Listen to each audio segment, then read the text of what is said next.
અમે બિન આધાર વગર છે, અમારે જમીન નહીં, ઘર નહીં, પણ કોઈ કશી આવે છે અમને મળી નહીં. આજે કેટલા વર્ષથી અમે હવા 2-3 વખત બધા મળ્યો, એમને ઘરો મળે, અમને કશાની આવશ મળતી નહીં. હા, અને મારા ઘરવાળાને પગે કણ્યો તો પટેલ નું કામ કરે છે. સર્વે કરી ગયા તો તમારા કશી સર્વે કરી નહીં. અમારા ફોટા પાડી છે, તે ખાલી ફોટા પાડ્યા. ફોટા જ ખાલી પાડી. હા, અને બાંડા બાળોતી ના ઘરો લઈ જાય. આજે શું થયું? આજે કોના મંજૂર? આજે બાળોતી નું મંજૂર કર્યું એમને ઘરો. બાળોતી બારની બિહારી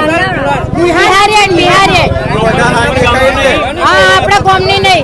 એનું આધાર કાર્ડ એનું ચૂંટણી કાર્ડ એનું ઘરો બની લ્યો. અને ગામ બારણ કશું નહીં મળે, અને 2-3 વાર ઘરો મળે એટલે ઘરો વેચી ખાય. એમને જરૂર નહીં, એમને ઘરો હાલે. અમારે રજૂઆત, અમારે ઘર મજૂર કરવું પડે. અમારે ઘર મજૂર કરો નહીં, એને તમે ઘરો હાલો.